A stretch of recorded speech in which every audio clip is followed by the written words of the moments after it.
Velkommen til den her intro om fantasy fodbold og NFL generelt.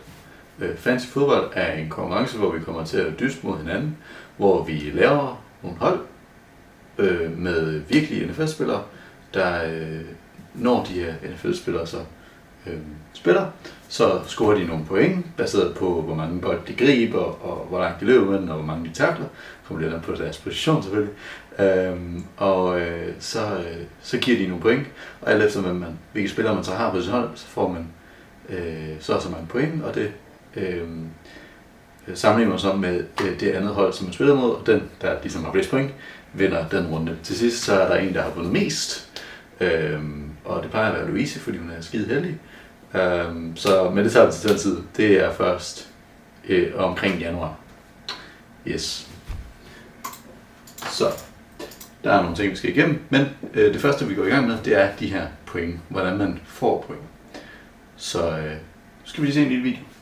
6-yard line as the Broncos host their first playoff game since 2015. And here they go with Nix on the run, connecting, and he's got the rookie. Yes. Nu hvor I har set videoen, så lagde I nok mærke til, at quarterbacken herovre, der hedder Bo Nix, han kastede til en wide receiver, som var et eller andet sted hernede i bunden. Bo Nix, han kastede bolden for 13 yards, og måden scoringen virker på, det er nu i hvert fald, så får han 0,04 point per yard, han kaster, og det vil så sige, at Bo Nix har fået lidt over et halvt point. Altså ham wide receiveren, som greb bolden, han fik jo de samme 13 yards, som han var med til at lave, men fordi han greb den i stedet for at kaste, så er de flere point værd. Det er endnu flere point værd, hvis bolden blev løbet fra. Men han greb den for cirka de der 13 yards, og det giver cirka 0,1 yard per point, og derfor så vil det jo så give 1,3, men fordi at vi spiller i det, der hedder en PPR-liga, så får de også 1 point ekstra bare for at have grebet bolden. Så lige meget, om han så fik 0 yards, så fordi han greb bolden, så vil han få 1 point. Men det vil så sige, at i det her tilfælde får han 2,3 point. Yes. Sådan her kommer det til at se ud, specielt hvis I kigger på telefonen. Efter en uge er færdig, altså har vi det ene hold og det andet hold, hvor vi har de forskellige spillere og hvad de har fået af point. Hvis de har fået nogle point, så kommer der også til at stå et total her, og det er det sådan det virker. Men det kommer til at snakke lidt mere. Fordi jeres hold skal jo stilles af nogle spillere. De her spillere, de har nogle roller, men det kommer til at snakke mere om senere. Men sådan som det kommer til at være på jeres hold, der kommer der til at være en quarterback, 2 running backs, 2 wide receivers, en tight end, 2 flex, og de her flex, det kan være en running back, en wide receiver eller en tight end. Så har vi 3 defensive spillere. Det kan være hvilket som helst defensive spillere. Så det kan både være en linebacker, og det kan være en safety, og det kan være diverse. Så har vi også desuden en kicker. Så har vi 6 pladser på bænken, og så har vi 2, der står IR, og det er kun hvis I får skadespillere, som ikke spiller i meget lang tid. Det er ikke noget, vi selv bestemmer, hvem der kommer på IR. Det er noget, holdene selv gør, og IR er Injury Reserve.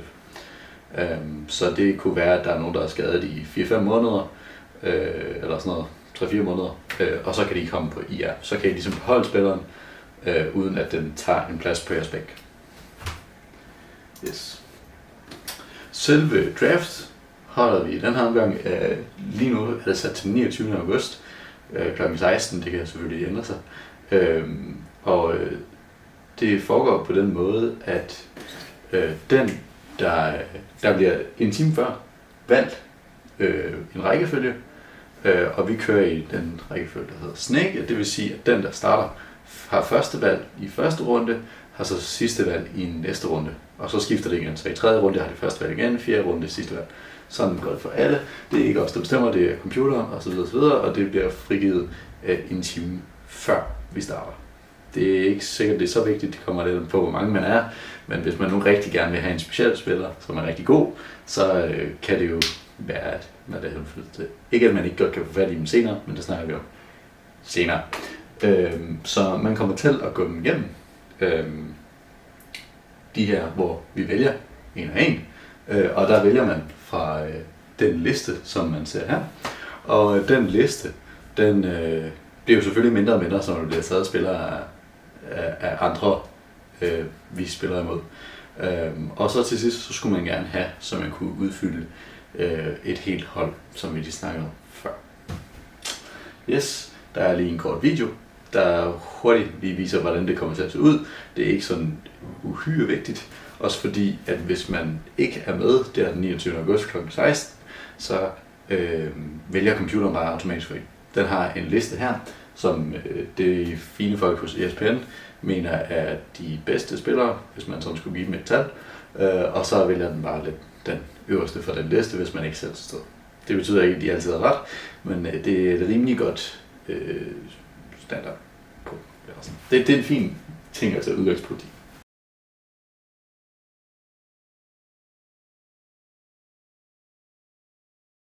Efter vi har lavet draft, så er der stadig 2 måder at få fat i spillere på, fordi der kommer til at være tidspunkter, hvor der er nogen, der er skadet. Det sker rigtig tit. Der kommer også til at være tidspunkter, hvor der er nogen, der ikke spiller, fordi de har en uge, hvor de er fri. Som regel så spiller holdene desuden i weekenden mellem torsdag og lørdag og søndag. Yes. Man kan trade med hinanden, altså man kan bytte.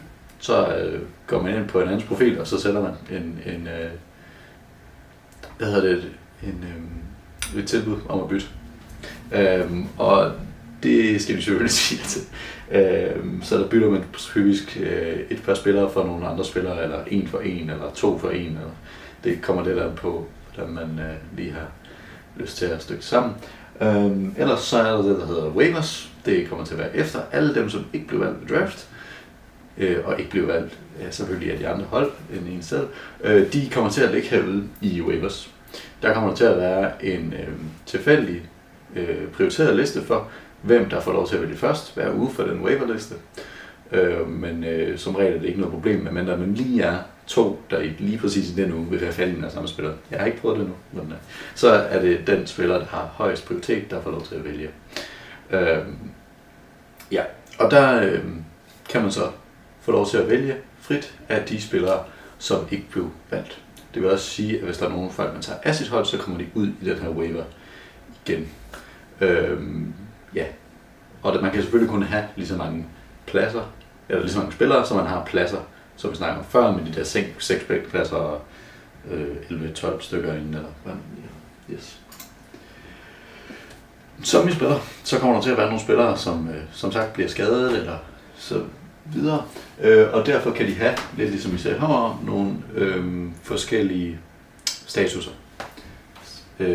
For eksempel her, de har begge to Q, og Q i det her tilfælde betyder questionable. Der står en liste, som man kan finde, fordi det er ret standard det her, hvis man er meget i tvivl. Ellers så nogle gange kan man holde over det, så kan man også se det. Men ellers så er de selvfølgelig her. Bye, det er for bye week, det er en uge, de holder pause, fordi de spiller ikke hele tiden i de 17 uger eller sådan noget, de spiller. Så de har 1 eller 2 uger, hvor de holder pause. Injury reserve, det er jo det, vi snakker om før, det er det, hvis de skal have det længere tid, det er ikke os, der vælger det, det er holdene, de rigtige hold, der vælger, om en spiller kommer på injury reserve. Out, så spiller de ikke. Questionable, så spiller de måske. Doubtful, så er det ikke så stor chance for, at de spiller. Questionable, der spiller de tit. Hvis de er doubtful, så er det sjældent, de spiller.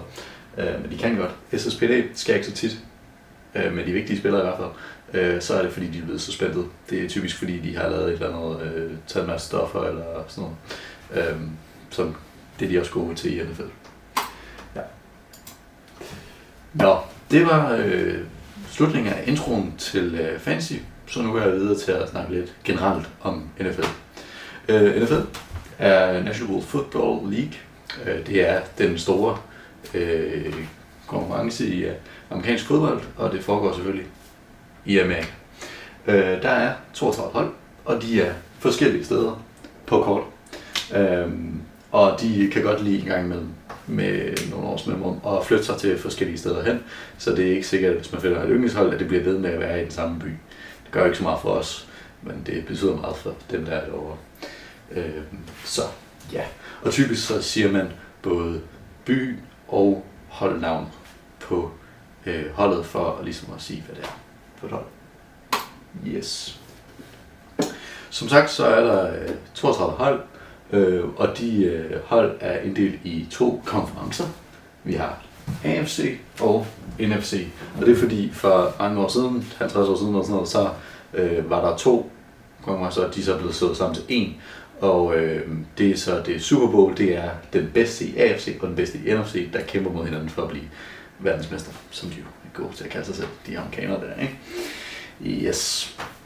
Noget af det, der gør NFL specielt, udover at de har de her 2 konferencer, det er, at de også har divisions, og det er typisk 4 hold, og, som ligger geografisk relativt tæt på hinanden.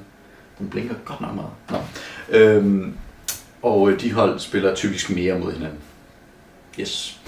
Og de findes i nord, øst, vest og syd.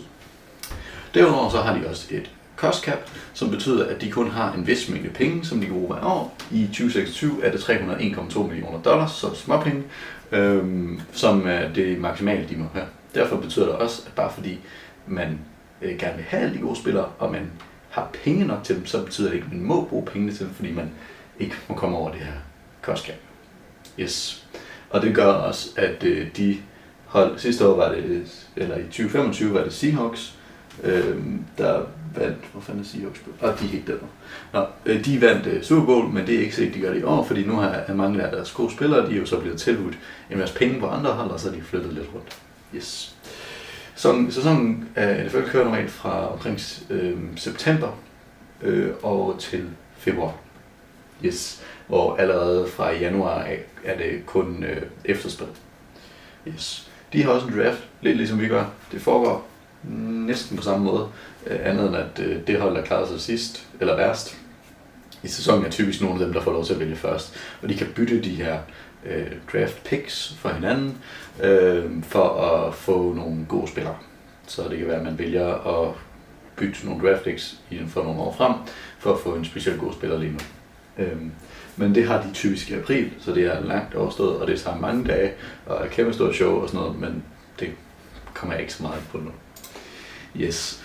Noget eneste, jeg kommer til at sige ellers om hold, det er, at I skal selvfølgelig holde head på Baltimore Ravens, fordi det er selvfølgelig det bedste hold, og de er meget bedre Bengals.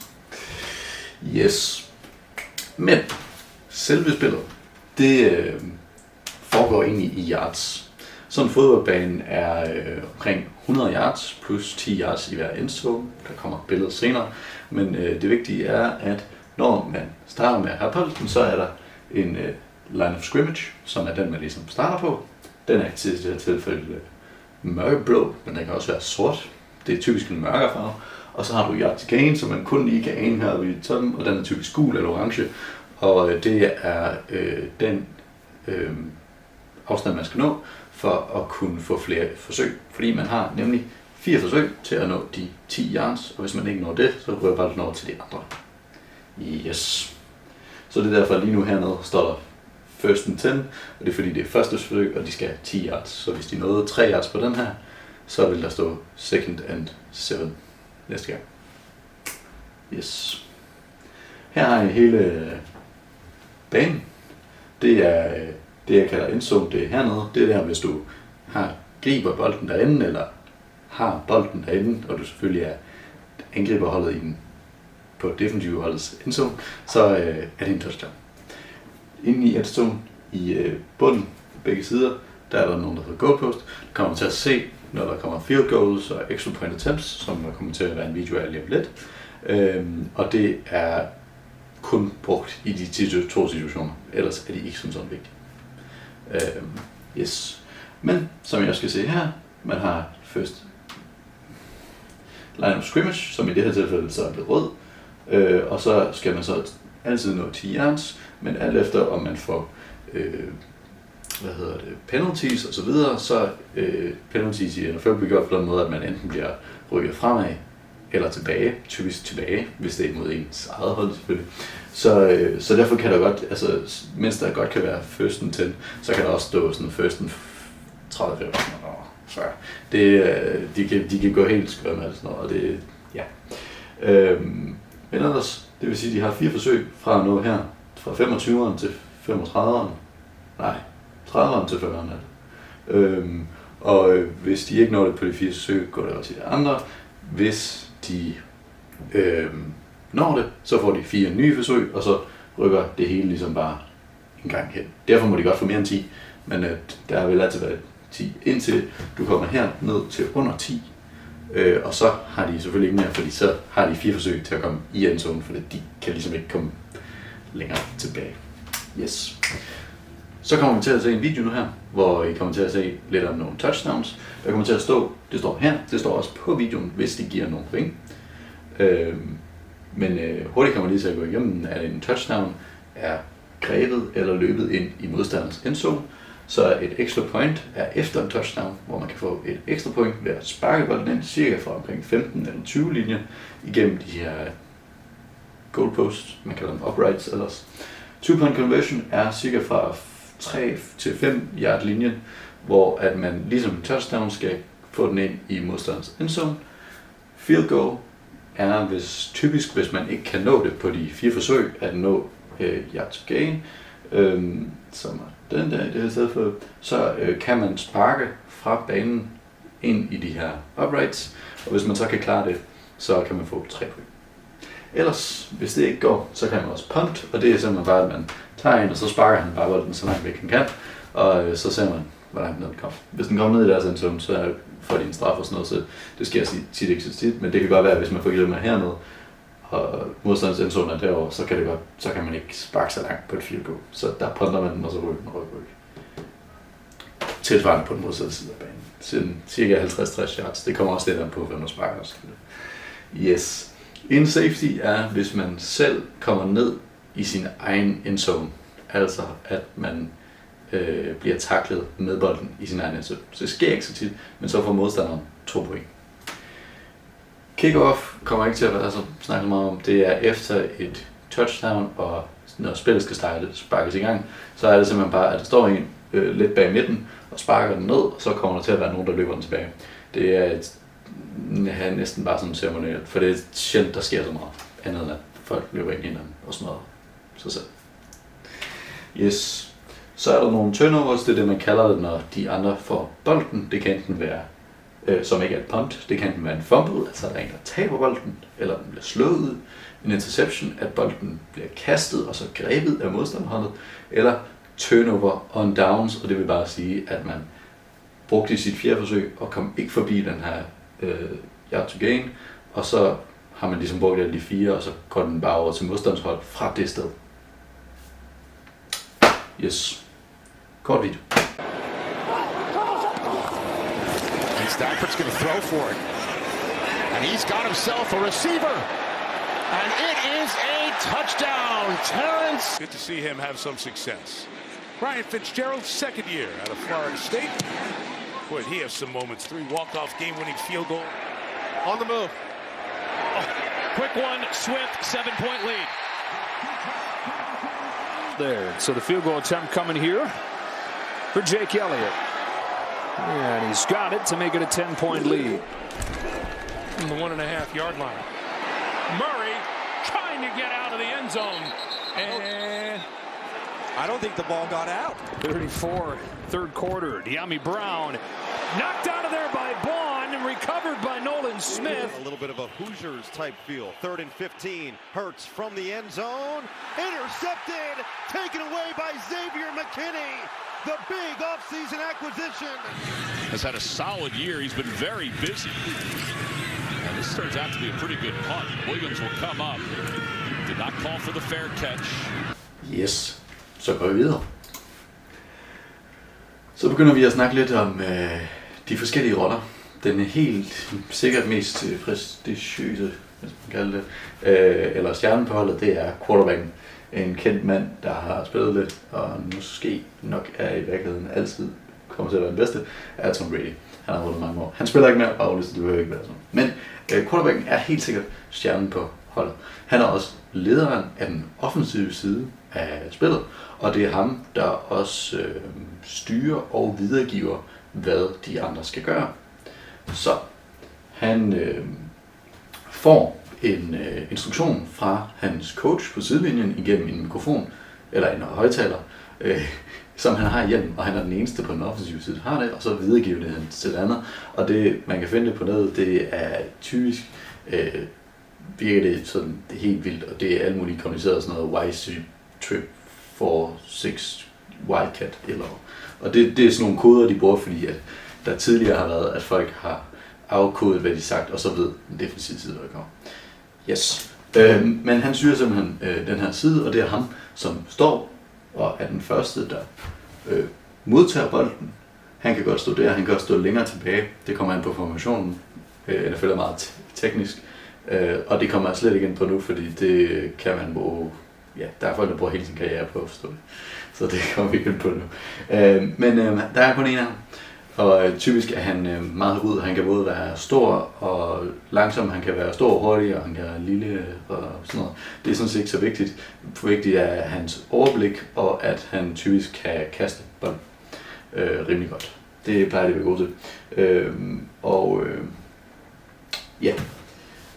Nogle af de kendte, som stadig spiller, det er Patrick Mahomes, Josh Allen og Lamar Jackson. Derfor findes der også andre, men det er ligesom de 3 stjerner, der er lige nu. Yes. Running back. Som navnet lidt indikerer, så running back er den, der typisk løber med bolden. Altså bliver bolden tit givet af quarterback til running back, og så skal running back så løbe op igennem banen, og så bare se, hvor langt de kommer. Det er rimelig fysisk hårdt, som I nok kan forestille jer, at bare løbe direkte sprint ind i folk, der vejer sådan noget 130 kilo. Så de holder ikke altid så længe. Derfor kan de godt være ret gode, og der er nogle få af dem, der holder meget længe, men det er typisk, jeg tror, de har en gennemsnitskarriere på 6-7 år, fordi så har de fået så mange skader og hjerneskader, at de ikke kan spille med. Yes. Men det er typisk dem, der får at løbe bolden. Derfor kan de også få lov til at gribe bolden, men det er altså deres primære rolle er, at de får givet bolden, og så skal de bare løbe, som man kan. Der findes typisk 2 typer. Der findes de små hurtige, som kan lave nogle hurtige steps til siden for at undgå modstanderne, og der findes også de store, tunge mænd, som bare løber direkte ind i de gennem de andre.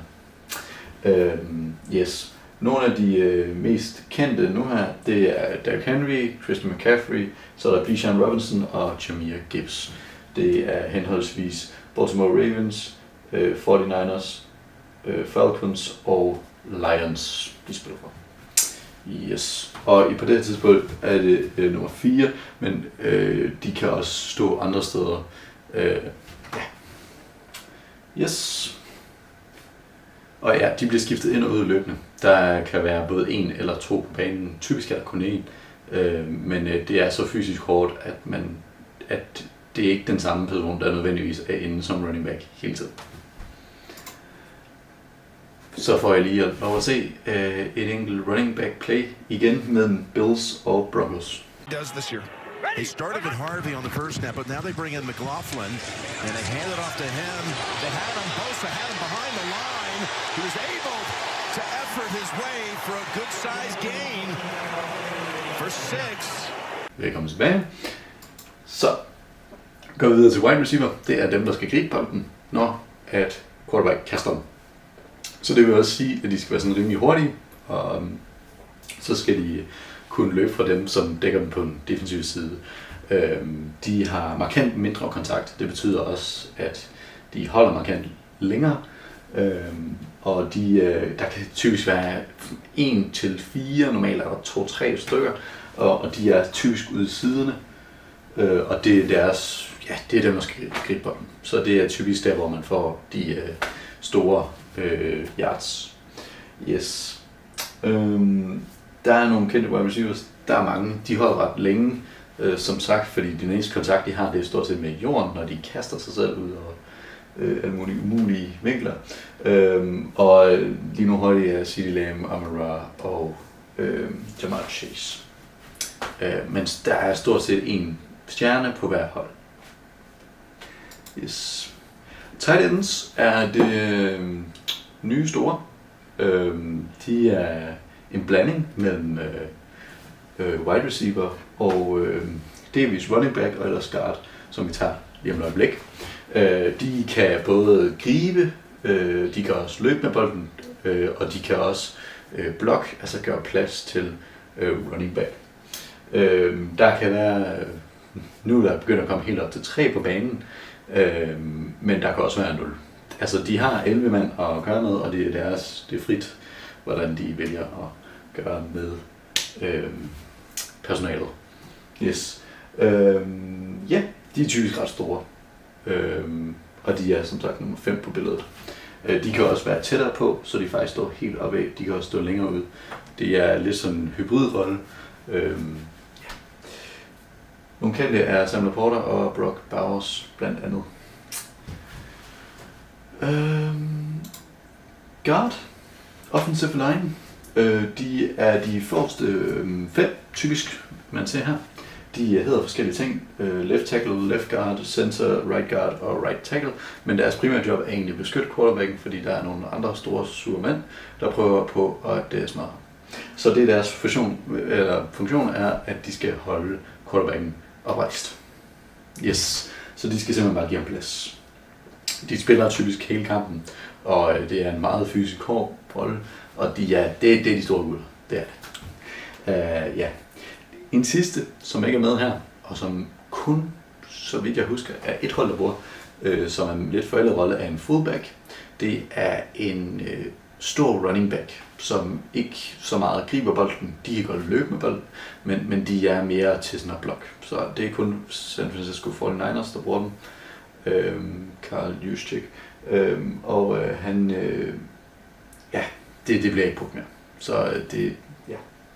Her kan I se en opstilling med wide receiver, tight end, quarterback, running back osv. Ja, men det var sådan set stort set helt den offensive side. Det sidste, der mangler, er kicker og punter og så special teams. Det kommer. Kickeren er den, der skal sparke bolden igennem de her goalposts til field goals og extra point. Punter er den, der punter bolden, som I så lige før. Det der med, at man sparker den så langt man overhovedet kan, fordi man ikke kan komme langt nok. Og special teams, det er typisk dem, som for eksempel ved kick-off, så er det ikke altid, altså der kan være 52 folk på et helt hold, så de kan have lidt frit med at specialisere med nogen, som er specielt gode til en specifik rolle, som de har brug for. For eksempel, så hvis I måske lader mærke til punteren, eller under punten, at der er en, der skal kaste bolden rigtig langt mellem sine ben, det kalder man en long snapper, og det er en lidt mere sådan specialiseret rolle, det er ikke sikkert, det er centeren, der gør det, som ellers snapper bolden til quarterbacken. Så der er lidt sådan specialiseret, og det kan man med special teams, derfor er der tit overlaget, tit er det for eksempel en wide receiver, der har til ansvar i en punt og return bold. Det kalder man en returner. Yes. Den defensive side er stort set direkte match af den offensive side. Det vil sige, at centerbacks er det, der er modsatte af wide receivers, altså at deres funktion er, at de skal stoppe wide receivers for at få bold. Yes. Så har du defensive end og edges, og det er dem, der skal putte pres på quarterbacken og eventuelt lægge ham ned i det, man kalder en sack, hvis det er bag line of scrimmage. Og det er det, den her offensive line skulle ligesom stoppe den fra.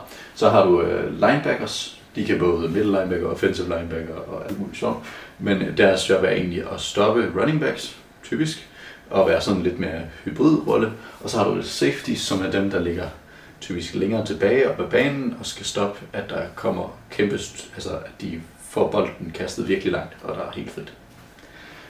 Der er 2 typer, man ligesom typisk spiller, eller overordnet spiller defensiv måde på, man kalder det man eller zone. Man, så spiller man, at en mand har en anden mand, det vil sige, den der centerback har den tilsvarende wide receiver, som er på den anden side.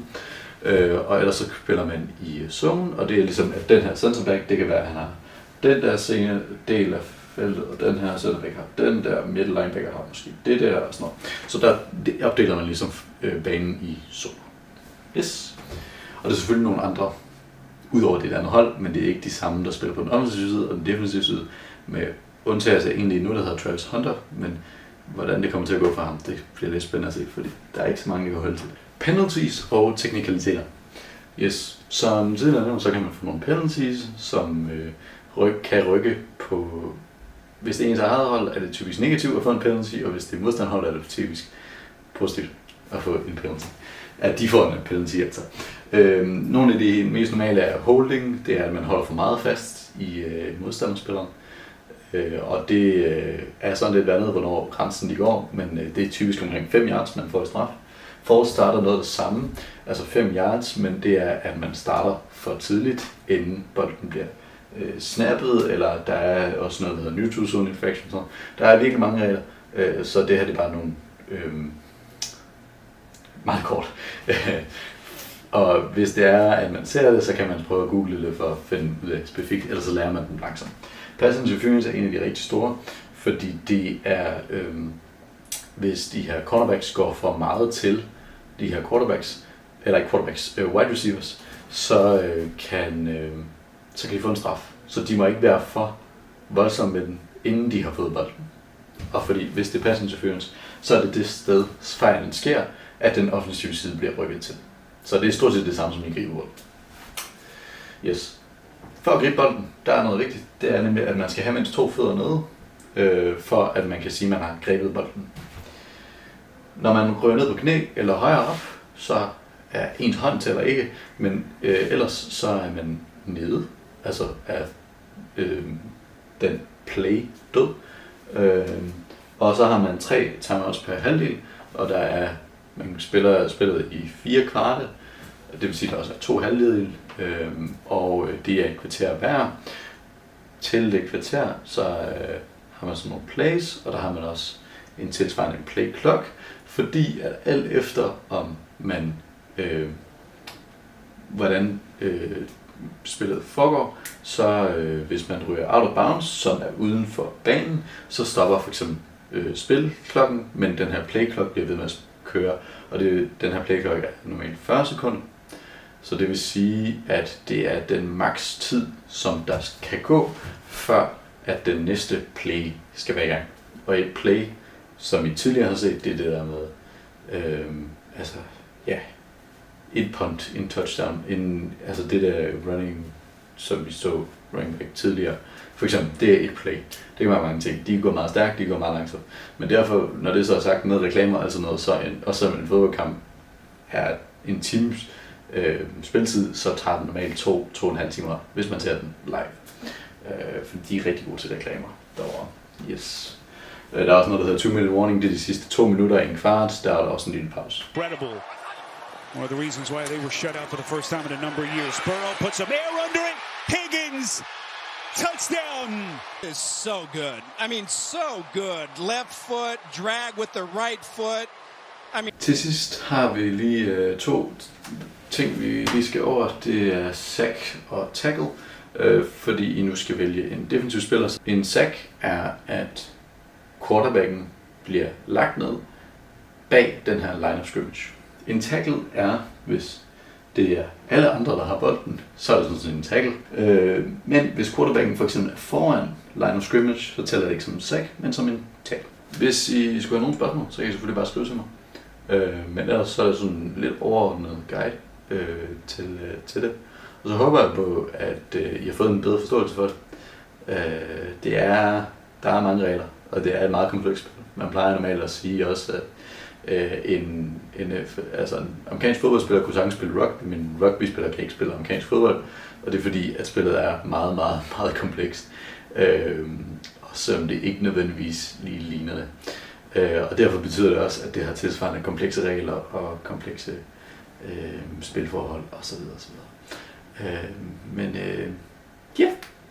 jeg glæder mig til, at vi skal have noget fantasy sammen, så det ser jeg frem til.